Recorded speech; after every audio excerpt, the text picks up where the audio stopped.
Josep Llimona es va donar a conèixer quan només tenia 15 anys amb aquesta escultura que li va reportar una beca per anar a estudiar a Itàlia. Una vegada va tornar a Catalunya, es va convertir en un artista molt valorat. Art religiós i profà, peces úniques i escultura seriada, com la popular Modèstia, que veiem en marbre i en estuc. Podríem dir que és l'iniciador, o un dels iniciadors, si més no, d'un nou llenguatge en l'escultura catalana finisecular de finals del segle XIX, que és una escultura que s'embranca, que s'endinsa cap al món del simbolisme.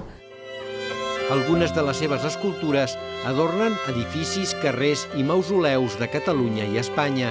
Altres formen part d'importants col·leccions institucionals, però n'hi ha moltes que resten en mans de particulars i se n'havia perdut el rastre, com és el cas d'aquesta, que no s'havia exhibit mai. Poder trobar una d'aquestes peces és, primer, una il·lusió impressionant com a experta i il·lusió també per poder oferir al públic tot un seguit d'obres que van molt més enllà del que és el desconsol, que ens encanta, ens l'estimem i és el símbol quasi, no? S'ha convertit en el símbol del Josep Llimona, però podem anar molt més enllà.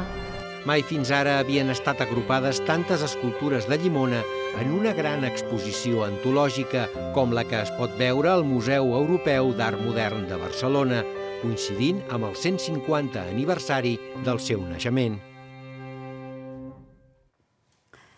I un dels fotoperiodistes de més renom del panorama actual, Samuel Aranda, assessora una exposició singular que es pot veure a la Virreina, les històries i els moments capturats